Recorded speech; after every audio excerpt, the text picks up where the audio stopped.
Well, happy Friday to you, my YouTube audience. I recently just purchased a car, and I looked at several different varieties of cars to figure out which one would be best for me to purchase. But there was one type of car that I didn't even consider buying, not even for one shred of a second, and that's a truck. Pickup trucks are awful.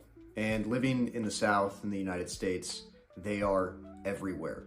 And so there is just awfulness driving everywhere, all the time, all around me. So I'd like to tell you first, what are some of the worst things about trucks? And then second, what does that mean for society?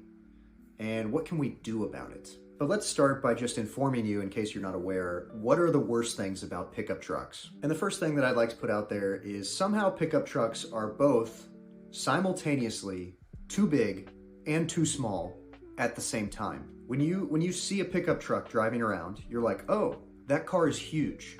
It is way too big to be on the road. Some of them don't even fit in one lane. Some of them have multiple tires on the back for no apparent reason. Some of them have mirrors that are so wide, it's like the truck itself has a wingspan, 4 foot on this side of the truck, 4 foot on this side of the truck.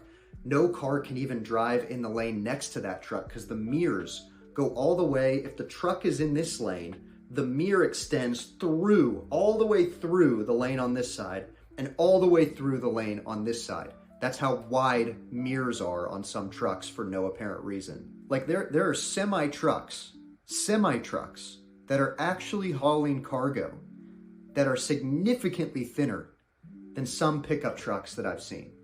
And so the trucks are huge. You can't get into them. You can't get out of them. You fall 30 feet getting out of a truck, even if you're tall. Good luck getting a small child into that truck. You have to take the child, throw the child into the air as high as you can, and just hope that they catch on to the footrest at the bottom of your lifted truck. And if they don't make it, guess they weren't tough enough, huh? So the truck is just, it's too big. It's way too big. You notice this when you're driving alongside them. You notice this when they're about, if you're parked here and they're gonna turn left in front of you, you have to back up so they can turn in front of you. And it's like, why is this my job to accommodate you when you just bought a stupid car and I didn't buy a stupid car? Now I have to somehow accommodate you? I shouldn't have to move my car at a stop sign so you can make a turn because you bought a stupid car. And you know they're too big because the mileage that they get is awful. I mean, I think a truck, here's my guess without Googling this at all, and I will fact check myself and put the actual stat on here. I would guess a Ford F-250 gets, on average, 12 miles to the gallon. Okay, so here's me fact checking myself. Here's the Google result for if F-250s only get 12 miles to the gallon. If I'm right, I told you so. I knew it, and I'm a genius. And if I'm wrong, I will put a thing here that says Google wasn't working, and I will never admit that I was wrong. I was driving behind a truck earlier this week, and as I was driving down the highway behind it, every time that it shifted gears, what it did was it had this muffler that was bigger than my car on the back of the truck. And every time that it shifted gears, that muffler would dump approximately 30, 40 tons of just cancer into the air right in front of my car. You know what I'm talking about. The giant puffs of black smoke that for some reason come out of certain trucks that have giant mufflers that are completely unnecessary and unneeded. And what they're doing is they're trying to get every passenger in the cars directly behind them to have lung cancer. I mean, that's essentially what they want, is they want you to have lung cancer from their truck. And so what do? You kind of have to just hold your breath until you are beyond the truck, because you can pass a truck pretty easily because a truck can't accelerate. And so any car that you drive, you can get around that truck that's dumping cancer on you because they can't speed up. They can put their foot to the floor, pedal to the metal, and that truck is gonna accelerate at a rate of like 5 miles per hour a second. I mean, anybody can get around a truck. A Prius can get around a truck, no problem. But you kind of just gotta hold your breath so that you don't get cancer from the truck. And then it's like, why did you buy a cancer mobile? Why did you buy a cancer mobile? I don't want cancer. Not to mention how loud the trucks are, but it's not really even the noise of the truck that bothers me as much as the noise of the personalities inside the truck. Now, I have friends who are truck owners, okay, who are great people, who are not this stereotype of a truck driver. However, most people who own giant trucks fit a certain personality, and there's nothing inherently wrong about that personality, but there are times that that personality is very annoying. I have personally passed so many trucks depicting naked women in an outline on their window, and it's like, dude, I have a kid. Like, what am I supposed to tell my kid about why you decided to put this up on the window? In fact, I'm just remembering, and I forgot this before I started filming this video. One time I literally passed a truck that simultaneously, it had a woman, an outline of a nude woman on one side of the back window, and on the other side of the back window, it was like a cowboy kneeling at a cross. And it was like, brother, these two things cannot coexist. You can't have an outline of like a nude woman and somebody kneeling at the cross of Jesus. Those two things shouldn't coexist. What are you doing? Who are you? That's the kind of truck owner that upsets me.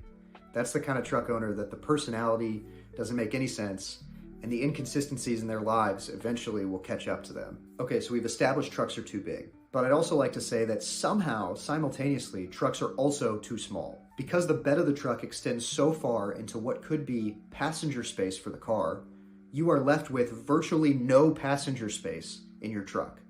How many trucks just have one row of seats, and it's basically two seats, and then the third one is the weird baby seat? Or how many trucks have that second row of seats, but they're like fold down, they're like basically lawn chairs, and you're like crammed in there like, oh yeah, this is great, I love this truck. And what's really frustrating about this is because nobody uses the bed of the truck hardly ever, that space could have easily been used for passengers. So somehow trucks are simultaneously way too large and way too small and crammed all at the same time. And it's like, why would you buy this car? So those are the worst things about trucks. But again, I want this channel to move from information to implication, not just understanding what's happening, but what does that mean for me? And so here are two implications coming out of this rant on trucks that I think are very important. One, you do not need a truck. You just fundamentally do not need a truck. 99% of truck drivers do not need a truck. Obviously, there are truck drivers who need and use the pickup bed a lot. I see a lot of those people driving around. No shade, no hate, all respect if you use the pickup bed a lot. I would venture to guess 99% of the trucks that I pass on the interstate have empty truck beds. Nothing in them. At all times, nothing in them, ever. Just wasted space, a waste of air, a waste of existence, 99% of the time, completely empty, completely unnecessary, completely useless. You do not need a truck. And then second, and this one is a little bit harder to swallow, but I just need you to know, number two, nobody cares. Nobody cares what you drive. Not a single person on earth except you cares what vehicle you're using to get yourself from point A to point B. Your wife doesn't care. Your kids don't care. Your friends don't care. They might act like they care, but I guarantee you, not a single person except you cares that you are driving this giant monstrosity, this atrocious piece of metal down the highway. I just need you to know, nobody cares. Nobody cares. And if you want to prove your masculinity, I think you can look no further than me. I am the most masculine man who's ever lived. My testosterone levels can't even be lab tested because they're so high that they broke the chart. And so now I would like to reveal what the manliest man in the history of time bought as his new car when my family needed a car a month ago. I bought a minivan. Everything the pickup truck does wrong, the minivan does right. It has actual passenger space. It still has plenty of cargo space if you put those back chairs down. The trunk is deep. and wide, just like the grace of Jesus. This thing cruises down the highway. There is a ton of space.